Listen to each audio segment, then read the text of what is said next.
In 2025, Canada is building new homes at a rate not seen since the mid-1990s. This year, the country is projected to complete just over 51,000 owner-occupied housing starts, a shocking decline compared to the record highs of early 2000s, where over 100,000 homes were built annually. Meanwhile, new rental housing starts have surged past 100,000, reflecting desperate efforts to catch up with soaring demands. But despite these numbers, more than 250,000 Canadians struggle nightly trying to find safe, affordable shelter. The cost of rent is skyrocketing at unprecedented levels, forcing families to make heartbreaking choices, putting a roof over their heads or buying food for their children. Homeless shelters fill beyond capacity, while many are forced to overcrowded, unstable living conditions. At the same time, thousands of homes stand empty. Silent condos and houses, pristine but uninhabited, are scattered across our cities. Imagine walking past a gleaming new house, where every window is dark, every door is locked. These empty homes are ghost ships in our thriving cities.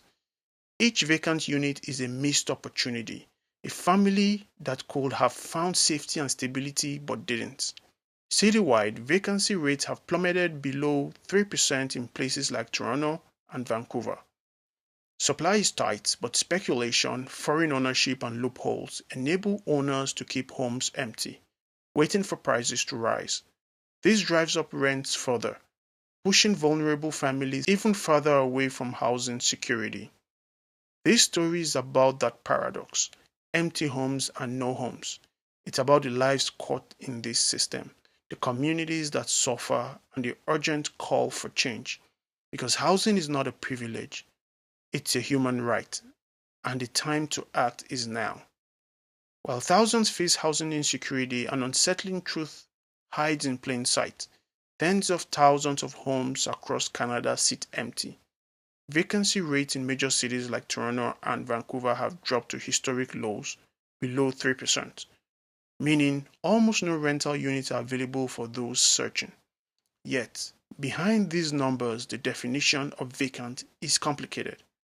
Vacant homes fall into two main categories. First, there are genuinely empty units owned by investors or speculators waiting for the market to appreciate. These properties are often purchased as financial assets rather than places to live in. Many are owned by people who don't live in Canada or hold multiple properties, keeping some empty as a form of wealth storage. Second, some homes are temporarily unoccupied, between tenants, under renovation, or used seasonally. These properties aren't always available for long-term residents, but their vacancy is often short-term and less controversial. However, the scale of truly empty homes is far larger than most expect. In Toronto, for example, over 20,000 condos are believed to be unoccupied long term, units that could ease the housing crunch if they were put on the market. In Vancouver, the number is estimated to be over 10,000. These empty homes are not scattered randomly. They cluster in high demand neighborhoods, often in luxury developments inaccessible to average Canadians. The consequences of vacancy extend beyond unused spaces. Speculative vacancy drives up property values and rent, creating a ripple effect that pushes housing costs beyond the reach of families and individuals trying to build a stable life. It hollows out neighborhoods, reducing vibrancy and fueling inequality. Experts warn that unless vacancy is meaningfully addressed, the crisis will deepen. Currently, policies like vacant home taxes exist in some cities, but are often too weak to deter speculation at scale. In fact, market incentives still favor holding properties empty over renting or selling. This section uncovers the paradox: how can a nation face both soaring rents and an abundance of unused homes? Understanding these vacancy rates and their true nature is key to solving this puzzle and to opening doors for hundreds of thousands waiting for a home. Behind the empty homes and skyrocketing rent is a web of systemic forces fueling the crisis and profiting from it. Real estate in Canada has shifted from being a place to live to a financial asset to hold and trade. Speculators treat homes like stock, buying, holding, and waiting for prices to skyrocket. This speculation inflates prices, squeezes out first time buyers, and keeps many units off the market. Foreign buyers, though officially restricted by policies like the foreign buyer ban extended to 2027, still find ways to participate indirectly, inflating demand and prices in hot markets like Vancouver and Toronto. Some own multiple units and choose to leave them empty to preserve wealth abroad or hedge investments. Adding to this, the rise of short-term rental platforms like Airbnb has converted many long-term rental homes into transient accommodations. While profitable for owners, these rentals reduce housing stock available for residents and push rental prices even higher. Studies show cities with strong short-term rental markets have fewer affordable long-term rentals. Municipal governments often face a serious contradiction. Development and speculation fuel local tax revenues through property taxes, development fees, and other charges.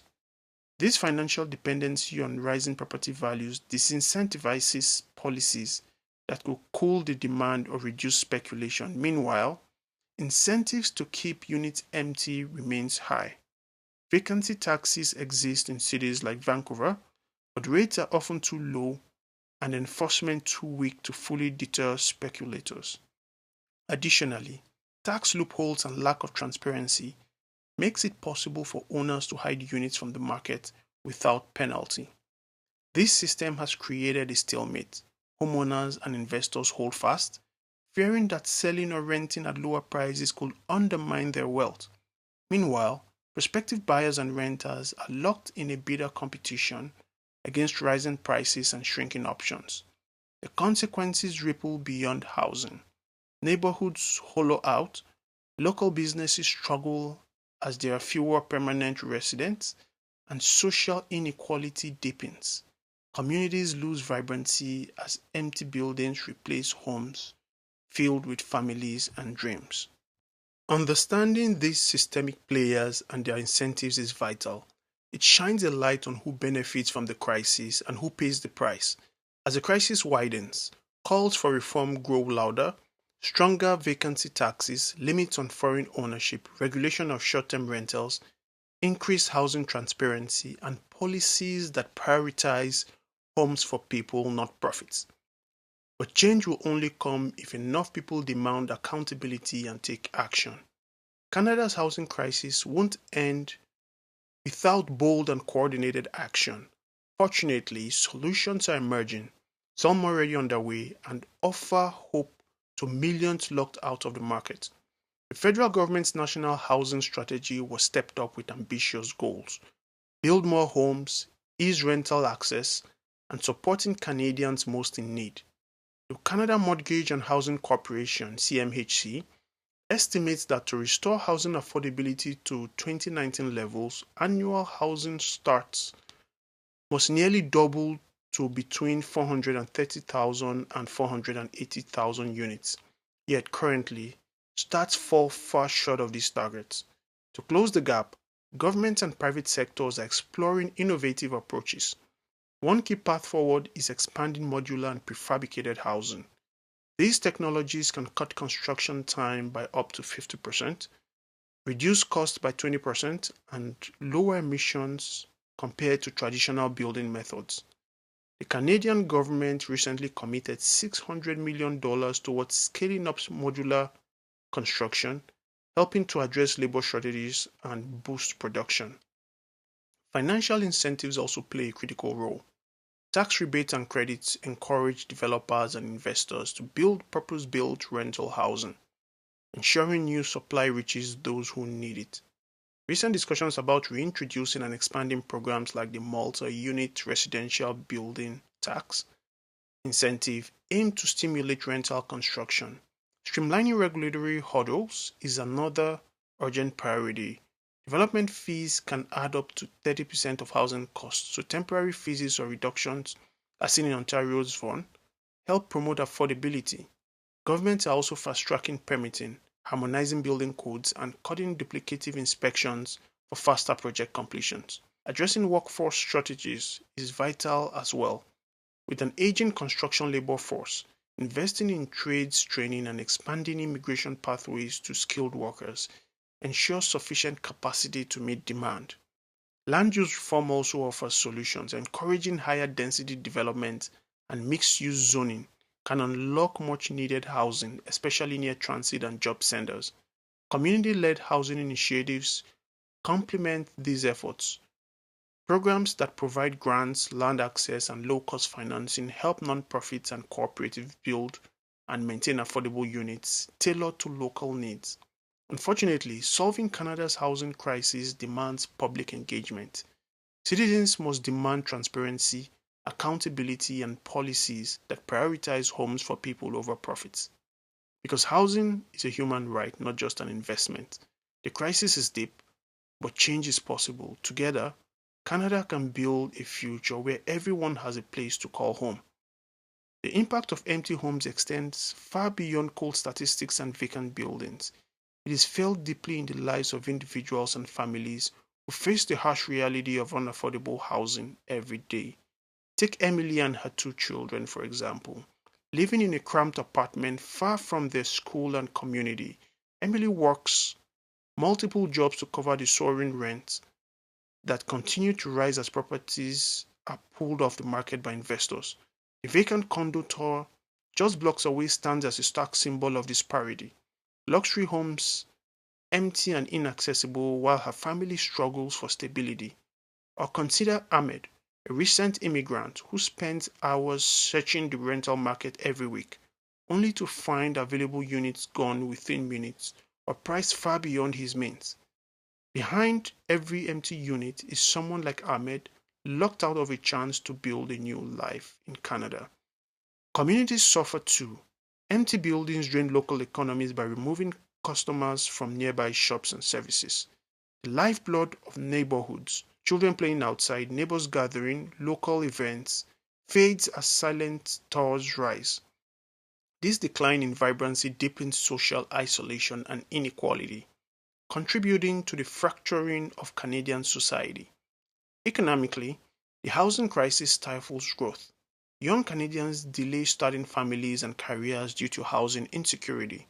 Small businesses struggle as employee retention becomes harder without affordable housing nearby. The national dream of stable home ownership drifts farther out of reach. Experts warn these consequences will worsen without decisive intervention. The cycle of speculation, scarcity, and exclusion threatens the very fabric of Canadian communities.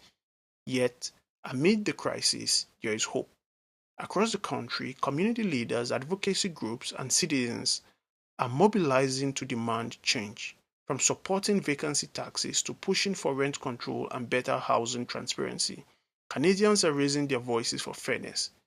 The government's national housing strategy and recent provincial initiatives signal progress, but success depends on sustained commitment and public engagement. Every Canadian has a role to play in reshaping housing policy, holding decision makers accountable, and making a future where homes serve people, not just profits. Because at its heart, this is more than a housing crisis. It is a test of our collective values. Will Canada be a place where everyone is included, where a home is a right, not a privilege? Or will empty homes and homelessness continue to define our cities? The choice is ours. The time to act is now.